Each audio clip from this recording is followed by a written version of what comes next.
Hey everyone, and welcome back to my channel.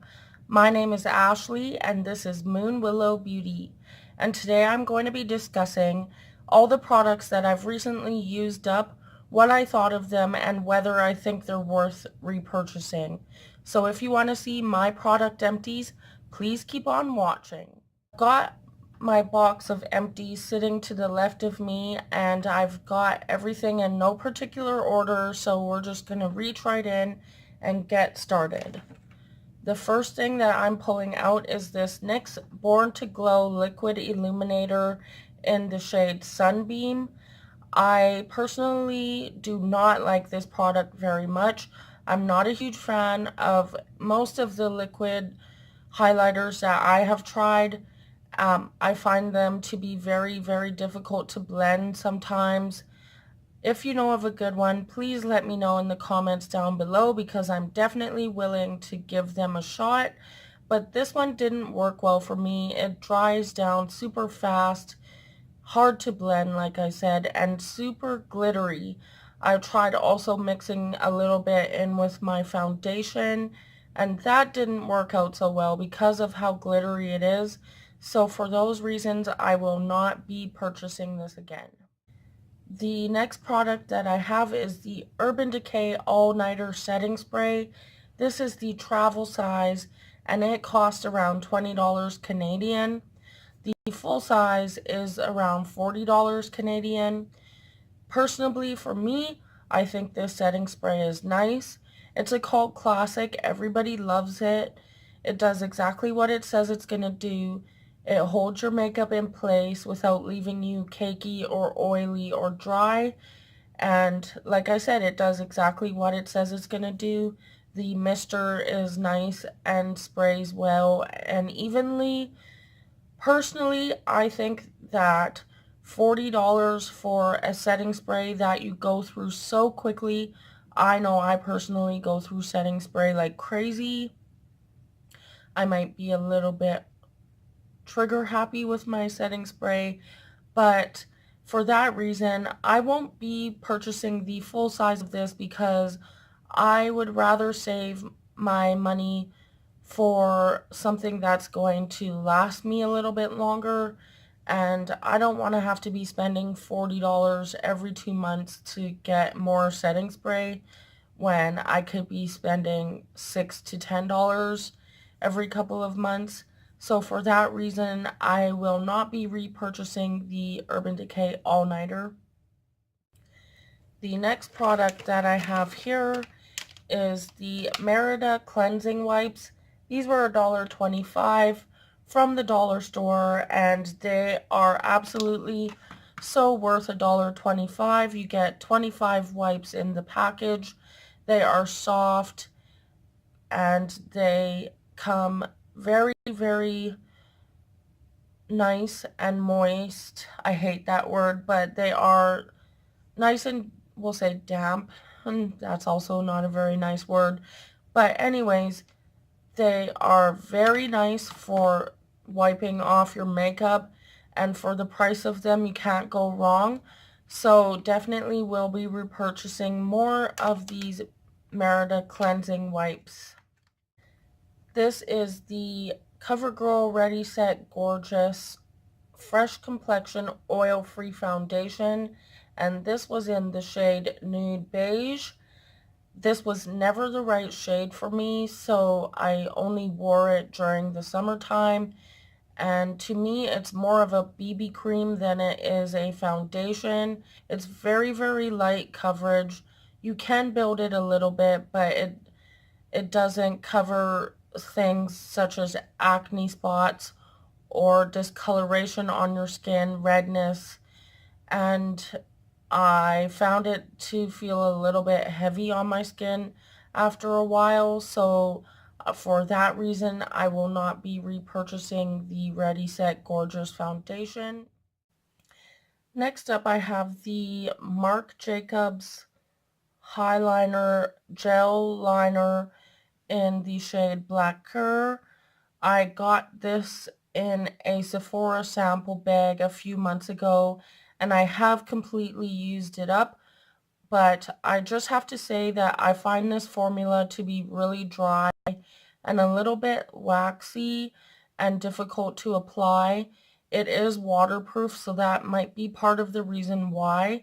But personally, I like my eyeliners to be more smooth and easier to blend out.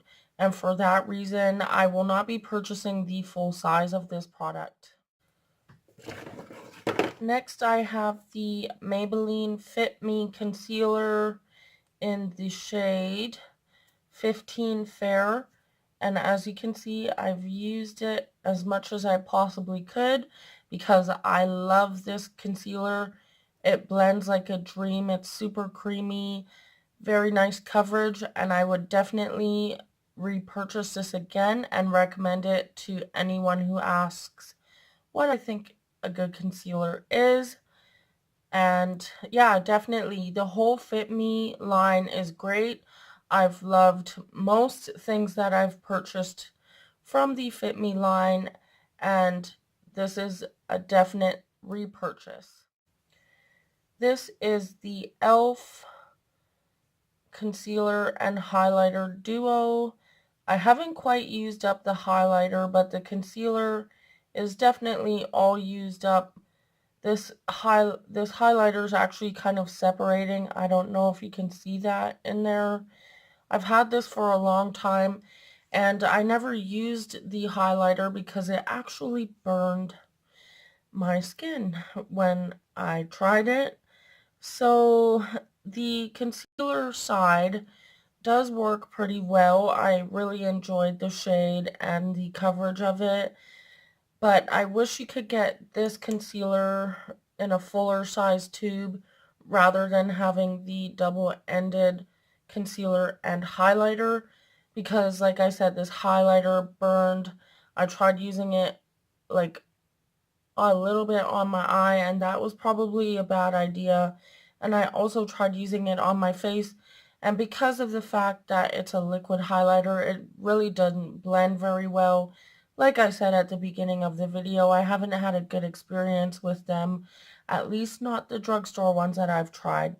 So if they had just this concealer available to repurchase, I would, but I would not repurchase the double-sided little duo that we have here.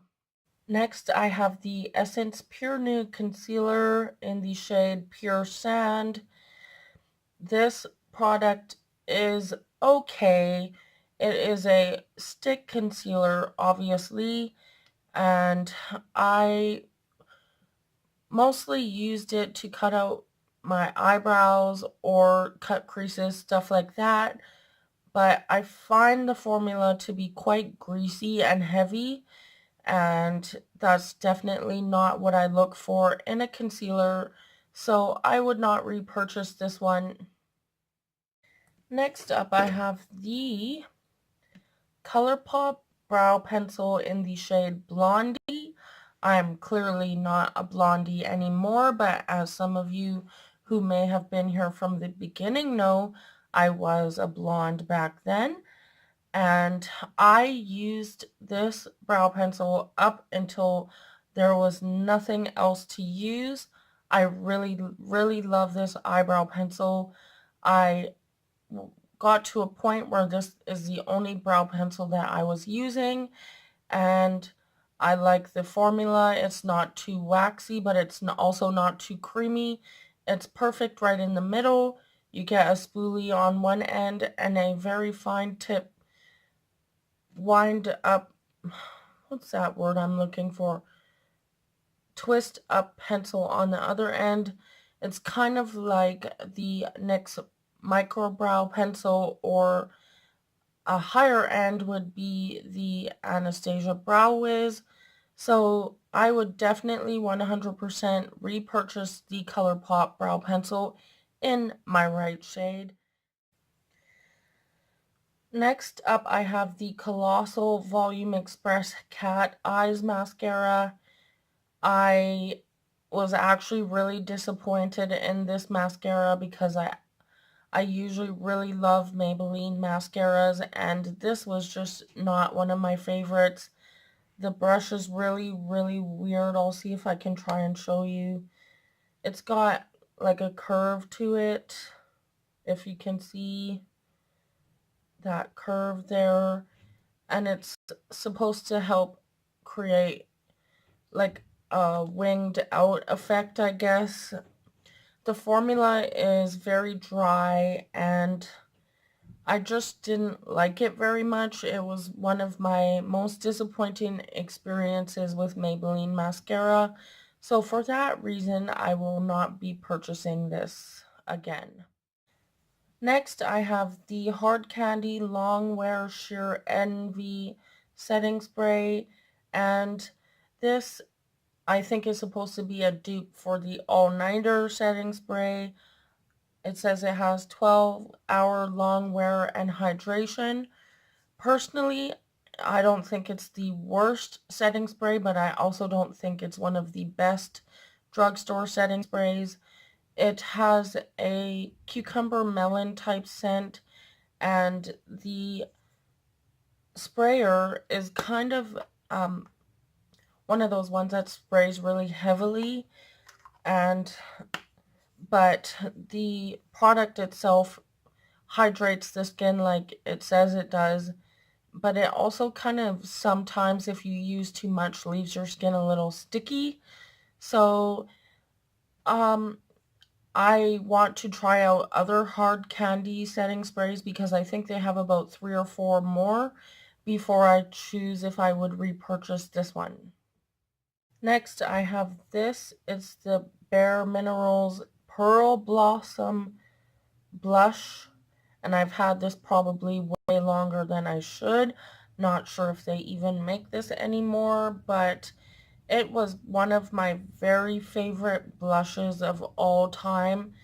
The shade is just gorgeous. It's like a really light, dusty pink, and it has a little bit of shimmer to it. It is a loose mineral powder blush, and it blends like a dream. And if it was still on the market, I can't say for sure if it is or not because, like I said, I've probably had this longer than I should have. But if it is, I would definitely repurchase. And the last empty that I have is this little baby Professional Primer. If you know YouTube, then you know the Professional Primer. So many people use this primer. I think that it is a beautiful primer. It feels so soft and good on your skin. It covers your pores like it says it's supposed to. It has a nice fresh scent, and really it's just a go-to for lots of people. So when I get the extra funds, I would definitely think about repurchasing a full size of the Professional Primer. You guys, that's it for today's video, but before I sign off, I want to remind you that my giveaway is ending on March 17th, which is just about, I think, 11 days away from the time this video goes up. So if you haven't already, please follow the link down below to enter my giveaway because I want to give back to you guys, and I think that you all are so amazing. Last time I looked before I started filming, I was up to 762 amazing subscribers. So thank you all so much for being here and supporting me.